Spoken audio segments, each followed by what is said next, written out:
atau dan lain sebagainya. Oke. Susah ya. Kalau kita perhatikan di sini pada reaksi hipersensitivitas tipe 4 tentu yang banyak ada bahan-bahan yang bersifat intraseluler, termasuk nikel tadi, termasuk juga bakteri yang bisa hidup intraseluler itu ya. Nah, kalau kita lihat di sini misalnya sebagai contoh, misalnya anggap ini mikroba TBC atau lepra. Ya. Nah, yang terjadi karena reaksi sistem imun dengan jaringan tubuh sendiri, imunnya. Jadi termasuk juga apa? Radikal bebas juga menimbulkan kerusakan ya, tetapi karena dia tidak sistem imun maka bukan disebut sebagai autoimun. Ya. Jadi sel kita menghasilkan radikal bebas merusak, tapi tidak melalui sistem imun. Ini yang melalui sistem imun. Penyakit autoimun dapat melalui 3 teori, keliru bukan apa? Ingat ya. Yeah. Dia disebut sebagai teori klon terlarang, teori antigen terasing, dan teori mimikri.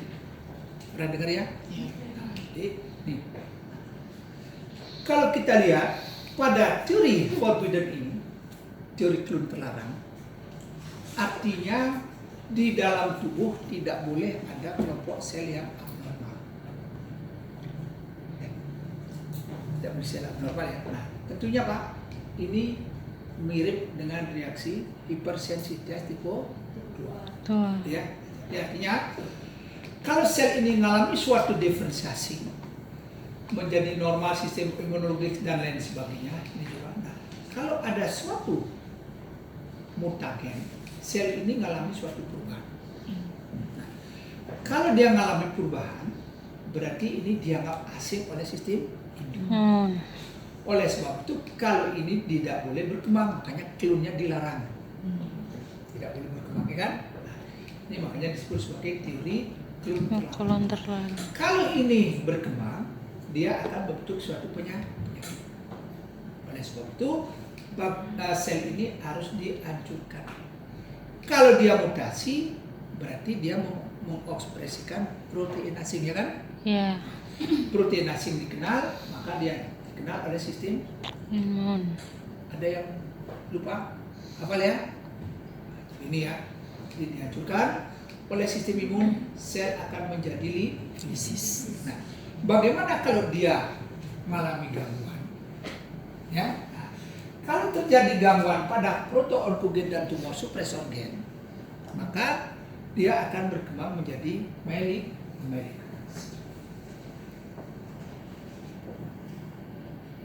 Dia akan berkembang menjadi myelik kalau sistem imun tidak bisa menghancurkan. Jadi secara kasar dari besar maksudnya. Jadi kalau ada suatu sel,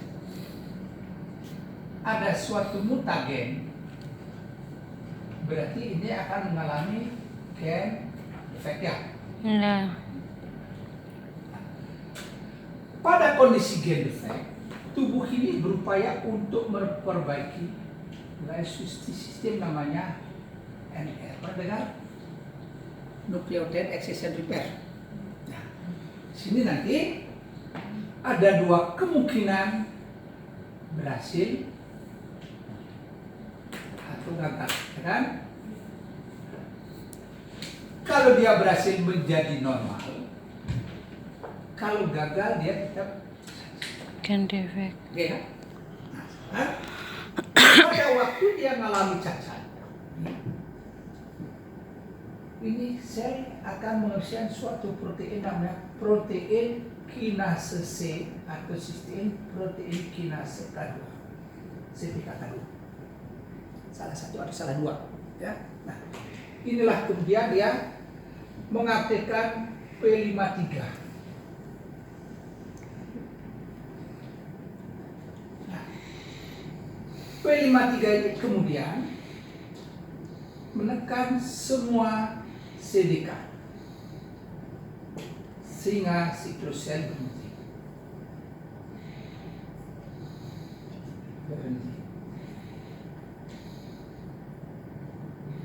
Oke? Hmm. Jadi, sorry, ini ada P21 ya. Masukkan P21. P21 yang berperan. Oke? Nah, kalau ini terbentuk, ini akan menginduksi protein box. Protein box ini kemudian menekan BCL2. Nah, kalau ini ditekan akan keluar protein namanya sitokrom C. Sitokrom C. Nah, sitokrom C akan mengaktifkan APAP1, apoptosis protease activating factor. Nah, inilah kemudian mengaktifkan fase sel mengalami apoptosis. Nanti, dengan ya. Pada kondisi ini, seringkali sel ini dapat menghasilkan HSP. Nah, HSP ini bisa menekan sitokrom, bisa menekan ini, bisa menekan kas. Nah, kalau itu ditekan berarti sel ini tetap survive, ya kan? Nah, jadi tetap hidup. Nah, tapi dia masih mempunyai Defect. inilah kemudian dihancurkan oleh sistem imun. Kalau sistem imun gagal, ini berkembang menjadi Malignan. ada suatu proses terjadinya suatu malignan. Pertama di fagostosis, pointernya jaga usaha. Oke. Ya, ya.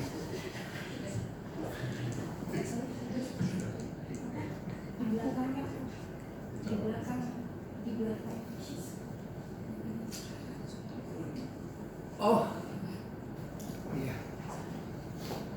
Ini ya, masuk di dalam tubuh akan difagostosis oleh makrofag. Ya. Sekarang, kalau di dalam tubuh makrofag, kemudian ini akan dihancurkan oleh sistem enzim, susim. Nah, karena bakteri ini memiliki dinding yang tebal yang menyerupai lilin, maka dia bersifat lisosim resistan. Oke ya? Sekarang untuk itu kemudian akan dihancurkan melalui sistem ROS, reaktif oksigen spesies. Jelas ya? Nah, sekarang kalau dia menggunakan suatu ROS, tentunya patogen ini dia berada dalam kondisi yang kita kenal dengan stres oksidatif. Ya, dia tidak bisa menetralkannya. Nah, tentu ada yang mengalami kerusakan, ada yang tidak. Dia akan melepaskan protein pelindung yang kita kenal dengan red cell protein HSP. Ingatkan teorinya? Nah, HSP ini kemudian oleh suatu proteasum akan dirubah menjadi suatu peptida. Nah, peptida lah ditangkap oleh MHC1 kemudian dipresentasikan ke permukaan sel. Oke, nah setelah dia di permukaan sel akan dikenal oleh CD8. Lihat sampai sana ya? Ya. Di sisi lain, pada kondisi ini makrofag aktif, dia dapat melepaskan IL-12 juga akan mengaktifkan sel natural killer. Oke ya.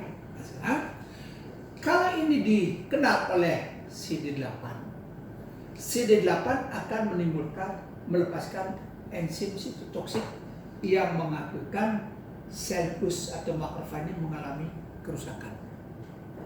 Oke ya. Nah, pada kondisi rusak, fragmented cell ya, akan keluar patogen yang rusak. Patogen yang hidup pun akan keluar, yang hidup akan difagostosis oleh makrofag yang baru seperti kasusnya. Oke ya.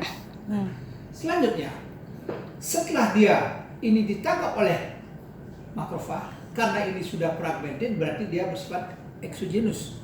Nanti kan dipresentasikan bersama MHC kelas 2. Disinilah dikenal kemudian oleh T helper atau CD4. Setelah dikenal ini, Kemudian dengan IL-12 ini juga kan, ini diferensiasi menjadi TH1, TH2. 2. TH2 akan mempengaruhi limfosit B menjadi sel plasma menghasilkan antibodi. Maaf, ini terbang ke sini angkanya. Nah, kemudian dengan perjalanan yang terus berlanjut, fragmen itu juga akan di-cut oleh antibodi, ya kan? Setelah itu dia mengendap. Nah, pada waktu dia mengendap, ini akan terjadi aktivasi komplement C119. Yeah. Juga dilepas komplement C3A, 4A, dan 5A. C3A, 4, 5A bersifat sebagai makrofag kemotaktik faktor. Artinya menarik makrofag, ya kan? Iya. Sedangkan C3A, 4A, 5A ini reseptornya ada pada mast cell. Kalau ini di-cut, ini akan mengalami degradasi histamin. Inilah yang mempengaruhi vasodilatasi pada Pembuluh darah. Dengan demikian, adanya vasodilatasi, permeabilitas pembuluh darah berubah, monosit atau makrofag bisa keluar, ya kan? Iya. Diaptesis. Nah, kemudian makrofag ini dengan ada TH1 menghasilkan interferon gamma, ada sel NK menghasilkan interferon gamma, ini bersifat sebagai makrofag activating factor.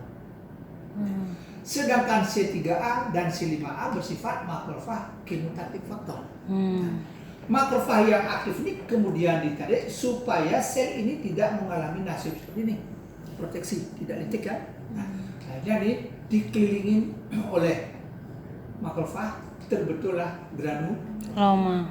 Ini khas pada bakteri yang intraseluler seperti TBC atau lepra, dia terbentuklah suatu Loma. Nah, kalau kita perhatikan pada sel